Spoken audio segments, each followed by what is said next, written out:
Longtime viewers know that we love to talk about Davidi Kitai. And guess what? We're going to get to do that today. It's a hand where Davidi Kitai plays against Maria Ho, although we're not going to talk as much about Davidi's decisions as Maria's, because hers are honestly quite a bit more interesting. So we're going to get into those. And it was a good suggestion by a good suggester, Jacqueline Burkhart, who recently had a very big score at the Platinum Pass event. Congratulations, Jackie. We're proud of you. And good suggestions, by the way. She used Twitter, of course. We are the Poker Guys. Tweet at us. Include a timestamp and a YouTube link, please. Otherwise, we will not even look at it or consider it. But if you do that, we will. Now, before we get into the hand, we do have to thank the people at Nitrogen Sports Poker, the people who keep the lights on around here. That's a light. They are pretty awesome. There's only one light. If you use the link in the description of this podcast, when you sign up for Nitrogen, you get to play online poker and you get to be part of our monthly tournament, which is awesome because there's a massive overlay every single month. They guarantee 1,000 buy-ins. We get like 80 people. That's an over 900 buy-in difference. Holy moly, you got to get some of that. It's also incredibly cheap to play. It's way less than $1, although it's in Bitcoin, which is good because it means the money moves in fast and gets back to you super fast too, 90 minutes. Got to get in there and get you some poker. Is holy moly short for guacamole? I never realized that. I have no idea. Let's get to the hand.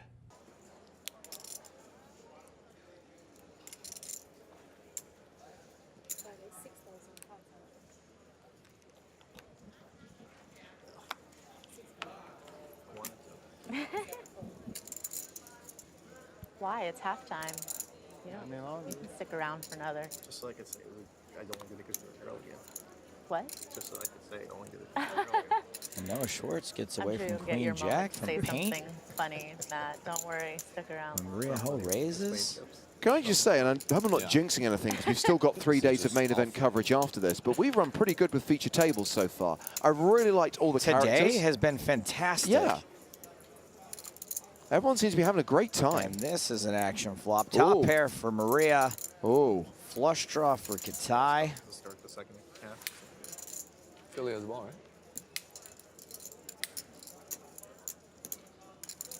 Yeah, that throw is just. And then another questionable thing was they had 3rd and 1, and there was a holding penalty, and they were on their own 29. No, it's 3rd and 1 on the 29. Yeah. They stopped them. If they're on their own 30, they're not usually going to go for it there. I know, but and they did a fake punt. They didn't go for it. Yeah, I know, but they were still in prevent defense. Philly was because they thought that there was a chance. I think it's the right call. I don't know. Down 14-0. How? Yeah, I mean it's close. I never like when teams, I mean it works, but I don't like when teams do the fake punt on like 4th and 1. Just fucking man up, go for it. Kitai with his it was flush on the draw. yard Should be expecting the fake punt. Yeah, but it's like you said, like Much you don't like the expect term it on triggered 30-yard line, is down going 14. nowhere. They missed that fake punt. Raising. I mean, down 14-0, they're the game. 20,000. The Camino. Is that culture San Sebastian? Camino de Santiago? Yeah.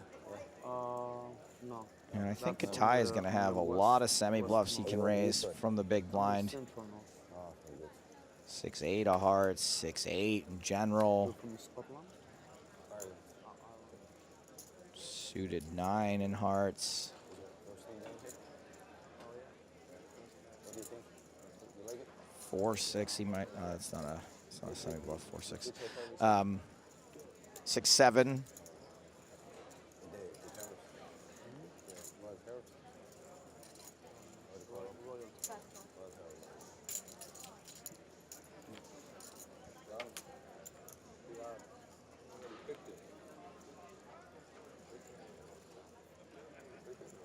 Now he's got another draw.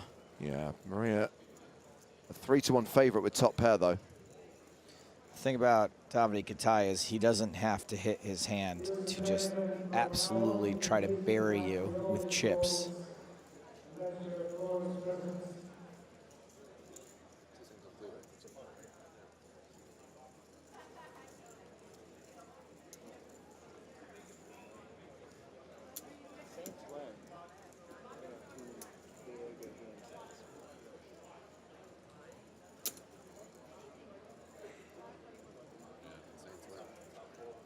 Well, Kitai took the betting lead with that check raise on the flop. Now fires in 18,500.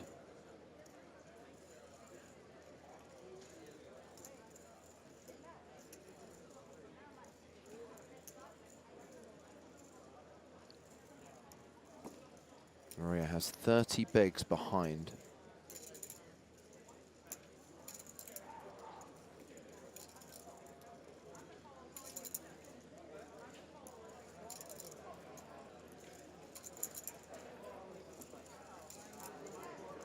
Maria in a very tough spot. She calls this bet. She only has a pot-sized bet left behind. There's a fairly good chance there's a river on the way that she's not going to like. Straighty, flushy board. A top pair that she's probably pretty confident is good, considering Kitai did not re-raise pre-flop.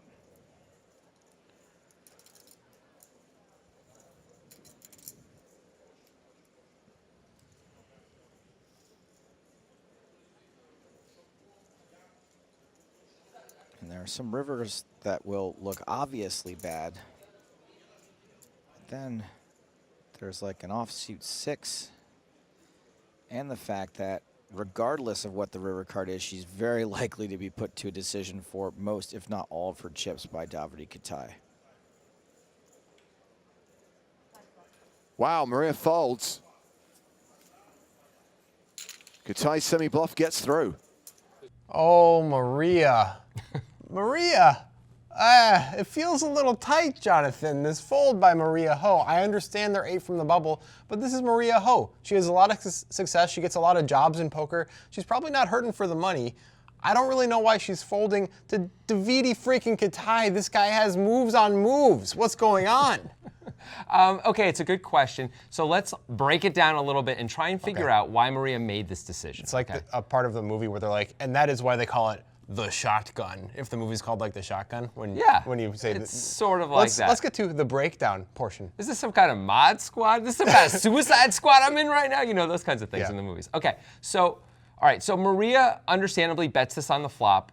I think she should. I like that she bets it. Davidi decides to check raise, which I think is fine because he's got such, he's got 7 high here. He's got no showdown value. Right, so that's totally cool. Maria calls. That feels very reasonable. I like what everyone's doing so far. Now, the things to remember are this. Number one, they are 8 from the money, and Maria may, actually be concerned about making the cash versus not. That may matter to her. Sure. She can almost certainly, if she folds here, she can almost certainly make the money. If she doesn't fold on the turn, she really might not end up making the money, right? She can totally go bust on this hand.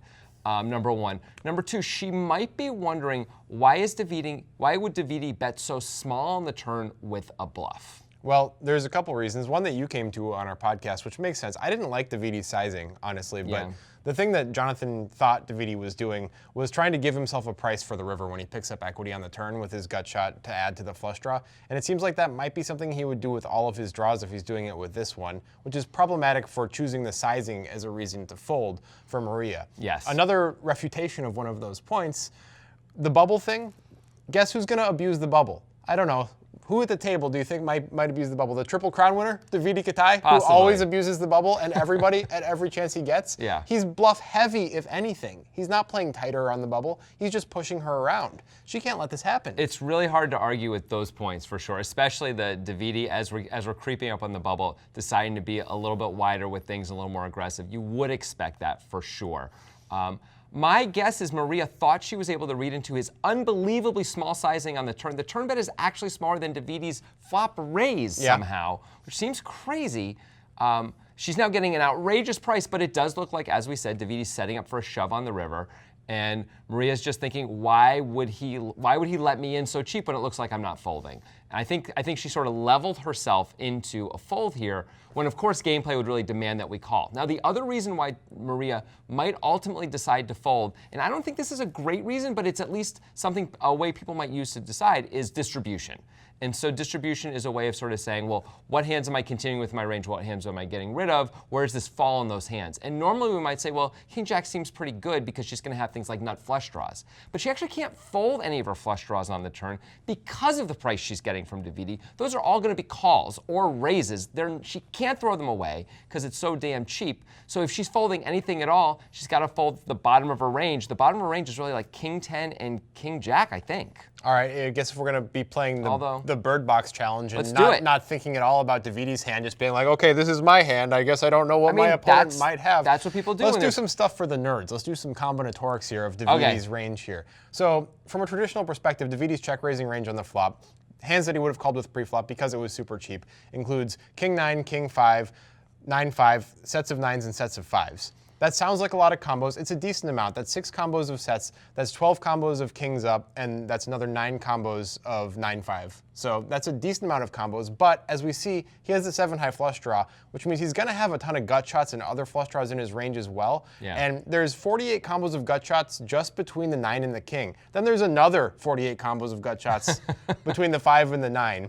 So I think we have a bit of a combinatorial problem if we're folding against that range around the bubble against Davidi freaking I'm going to push you around because I'm from Belgium, Kitai. Okay, I can't refute any of that reasonably, so I'm not going to try. I will say also one of the gut shots comes in and makes the nuts on the turn. Of course, that's 7-6. Yes. That's a small problem, but not a big one. In fact, if we believe that gut shot's in there, then we could think all the gut shots are in there, and then suddenly it's pretty good again, right? We like that. The other thing is sort of countering the distribution argument I made earlier where Maria's trying to decide what hands to fold. She might have other hands in her range that she bet called with on the flop, which aren't as good as King Jack or King 10, like pocket queens, pocket jacks, things like that, where she may think, I just got to bet this rather than give Davidi free cards and stuff like that. She might be betting worse one pair of hands that then she decides to call with on the flop, and now she can fold those and not the King Jack. Yeah, she might be doing that with Ace-9 suited even, because it is Davidi and you can't just fold that good of a hand on the flop if you decide to bet it. The question is if she would decide to bet it. Right. So ultimately, my guess would be that her thought process is something similar to what Jonathan laid out earlier, saying, okay, I'm probably not betting Ace-9, I'm probably not betting queens on the flop. King Jack is probably the bottom of my calling range on the flop of showdownable value, and as Jonathan said, although the heart draws don't have as much current value against Davidi's range as King Jack does, she still can't fold those because of the price, whereas King Jack can't really improve to beat some of Davidi's hands. So maybe she's thinking, this is the second worst hand in my distribution, maybe after King 10 suited, and therefore I can fold it. But I think that what drastically outweighs that is Davidi's range being so expansive and him being the bubble bully. This is a must call. I know it's scary and the river's going to be a big bet. By the way, she's getting 4-1 just to see the river and see what he does. Yeah. It's not going to kill her to call this 18-5. Just because it looks like he's setting up for a shove does not actually mean he's shoving the river. It's an implied threat. That's really different than actually doing it. And she's in position, which means it's harder on him than on her. She gets to see what he does before she has to make a decision. It isn't like she's going to check. He gets to see the check, gets to take it in. You know, he's the master of reading people and all that, and then decide if he's shoving or not, right? Like, I don't know if he's shoving or not, honestly, I have no idea. On bricks. He may decide to give up because it looks like she's not going anywhere, right? So she could decide to call here if she wants to. I like a call because I sort of agree with Grant, even though it pains me a little bit to do that. Partially because it goes against some of the distribution stuff ultimately, but mostly because I agree with Grant that he's got so many bluffing combinations here, and almost none of them come in. He doesn't have that much value comparatively. We block some of that value with a king in our hand. We still have a very good hand here. I think we're supposed to call. I think it's got to be a call. I think the bubble actually did get to Maria Ho. I think that's what happened. Yeah. So we batted this around quite a bit and ultimately decided we think Maria made a mistake folding here. What do you guys think? Do you think this is a mistake or not? Do you like Davidi's sizing on the turn? It's super small. It worked. It worked unbelievably well. Maybe if he shoves, she calls even. I don't know. Do you like these guys' decisions or not? Now, these guys are incredibly well-decorated players and things like that, but that doesn't mean everything they do is correct. So we'd love to hear what you have to say. We would love to hear what you have to say. We'd also love to watch Davidi Kitai play forever because it's fascinating to watch. We've done plenty of hands. Check out this hero call up here because if you haven't seen it, I mean, Davidi's the master of the hero call. He destroys people. He has people move away from him at the table because they think there's no way he could have called without seeing their cards. You got to watch the hand. He is absolutely the man when it comes to reading people. You got to check out that hand. It's a classic for sure. Now, if you want to hear more about this hand we just did on this video, we spent a good 45 minutes or so batting around in our podcast, The Breakdown, presented by the Poker Guys. And what we're doing in that podcast is not sort of this quicker analysis. It's where we really get into every moment, every decision, really break down all the possible decisions players could make and what we think is best and why. And so we really got into, is this a good play by Maria or not, and why, much, much deeper. So if you're interested in that level of analysis, you got to check out the podcast. Of course, it's on all your favorite podcast apps. The podcast is actually my favorite thing that we do. Yes. I think it's really great, and it's something that if you're trying to study poker, you can use as a study tool. By the way, there's twice as many podcasts as there are videos. A podcast comes out every Monday, along with every Thursday with the videos. So if you really want to get into it, have some fun, and learn at the same time, check out the podcast. Also, if you like this video, make sure you subscribe.